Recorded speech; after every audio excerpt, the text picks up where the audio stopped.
उपचुनाव से जुड़ी है बड़ी खबर है, जहां राजेंद्र भारती ने उपचुनाव से अब दूरी बना ली है। उपचुनाव से पीछे राजेंद्र भारती का परिवार भी हटा।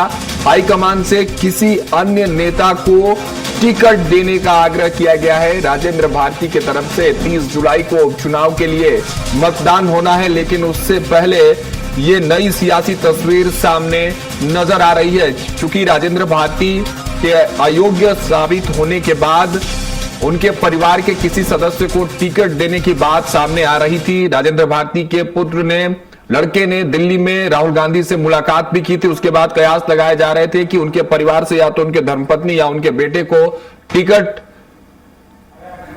मिल सकती है, लेकिन अब राजेंद्र भारती ने यह साफ कर दिया है कि उनको इस बाई इलेक्शन में कोई इंटरेस्ट नहीं है, ना ही उनके किसी सदस्य को टिकट दीजिए, बल्कि किसी अन्य व्यक्ति को, किसी अन्य सदस्य को टिकट देने की बात उन्होंने कही है। तमाम जानकारियों के साथ हमारे सहयोगी कुलभूषण सक्सेना जुड़ रहे हैं। कुलभूषण जी, आपका रुख कर रहा हूं।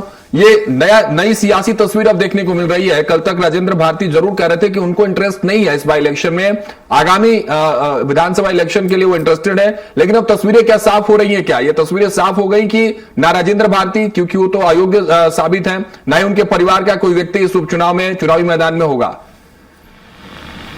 देखिए, अगर बात की जाए तो दतिया उपचुनाव सीट को लेकर जिस प्रकार से कांग्रेस में मंथन चल रहा है और राजेंद्र भारती को 2 साल की सजा होने के बाद ये कयास लगाए जा रहे थे कि राजेंद्र भारती की धर्मपत्नी को टिकट दिया जाएगा, लेकिन अब ये जानकारी सूत्रों के हवाले से सामने आ रही है कि राजेंद्र भारती ने खुद जो है उपचुनाव से अपने हाथ पीछे कर लिया है। कहीं ना कहीं उन्होंने अपने हथियार जो है वो डाल दिए हैं। वो चाहते हैं कि 2028 का विधानसभा फुल फ्लैश वो चुनाव लड़े।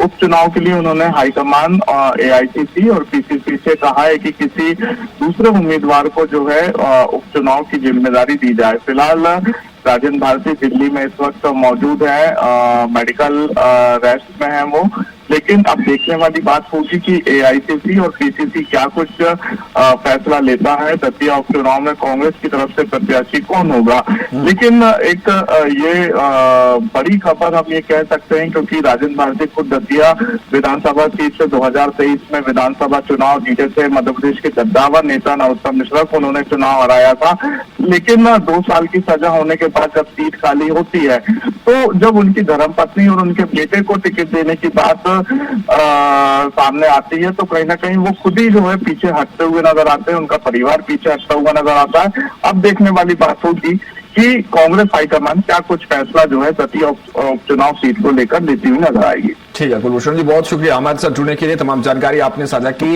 इस दतिया उपचुनाव में जिस तरह से राजेंद्र भारती अब बैकफुट पर नजर आ रहे हैं, बाई इलेक्शन में कोई इंटरेस्ट नहीं है उनका, उन्होंने साफ तस्वीरें साफ कर दी। जिस तरह से कुलभूषण भी बता रहे थे कि उन्होंने अपने हाथ पीछे कर लिए हैं, और सिर्फ अपने हाथ ही नहीं बल्कि परिवार से किसी सदस्य को टिकट ना मिले, ये बात भी कहते हुए राजेंद्र भारती नजर आ रहे हैं। फिलहाल राजेंद्र भारती इस वक्त दिल्ली में है, केंद्रीय जो है वो शीर्ष नेतृत्व के साथ है, वहां कांग्रेस के बड़े नेताओं के साथ उनका मिलना जुलना हुआ है, और इस बात को लेकर दिल्ली में है। देखने वाली बात होगी कि कांग्रेस अब किस तैयारी के साथ किस चेहरे को दतिया उपचुनाव में चुनावी मैदान में उतारती है।